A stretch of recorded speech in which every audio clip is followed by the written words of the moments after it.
मंगल भवनय मंगल हारे, द्रवहु सुदशरथ अजिर विहारी। देवी भोज पद कमल तुम्हारे, सुर नर मुनि सब होहि सुखारे। पुरब कल्प एक प्रभु, जुग कल जुग मल मूल। नर अरु नारी अधर्म रता, सकल निगम प्रतिकूल। जैसे ही राम जल में प्रविष्ट हुए, भगवान ब्रह्मा ने प्रार्थना की, हे पूर्ण पुरुषोत्तम भगवान, अब आप अपनी सांसारिक लीलाओं को समाप्त करके इस विश्व से परे अपने दिव्य धाम में लौटने की तैयारी कर रहे हैं। आप ही शाश्वत भगवान विष्णु हैं और आप ही विभिन्न अवतारों के रूप में प्रकट होने पर भी आप आदि और अपरिवर्तित हैं। आप ही सभी कारणों के कारण तथा संपूर्ण अस्तित्व के आधार हैं। सभी जीव आप ही के अंश हैं, क्योंकि आप ही सर्वोत्तम पूर्ण सत्य हैं, जो सर्वोद्गम के स्रोत हैं। हे भगवान, आप इतने कृपालु हैं कि आप पृथ्वी का भार उतारने के लिए प्रकट हुए। अतः हम बारंबार आपको सादर प्रणाम करते हैं।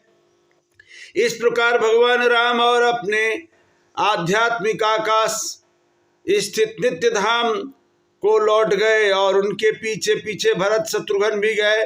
वस्तुतः केवल दशरथ पुत्र ही नहीं, अपितु उनके सभी अनुयायियों ने भी वैकुंठ लोक को प्राप्त किया, जहाँ भगवान राम में नित्य निवास करते हैं।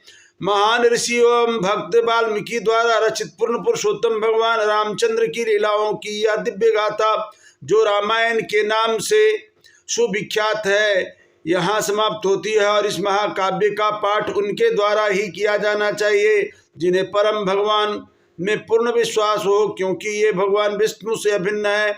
इसके एक पद का श्रवण भी व्यक्ति द्वारा उस दिन किए गए सभी पापों को नष्ट करने की क्षमता रखता है। अतः जो बारंबार जन्म मृत्यु के चक्र से मुक्ति पाने को इच्छुक हों, वे सदा ही इस महान दिव्य साहित्य का आनंद लें। रामायण का पाठ धर्म अर्थ काम मोक्ष इन चारों फलों को प्रदान करने वाला है। इसके अतिरिक्त यह व्यक्ति के जीवन के अंतिम ध्येय भगवत प्रेम की ओर अग्रसर करने में सहायक होता है। इस पुस्तक की पाठक सुखी हों और कृष्ण भावना की ओर प्रेरित हो, उनका हृदय में सदैव भगवान रामचंद्र एवं सीता का दिव्य रूप स्थित रहे। बोलिए सीता राम सीता राम सीता राम सीता राम सीता राम सीता राम।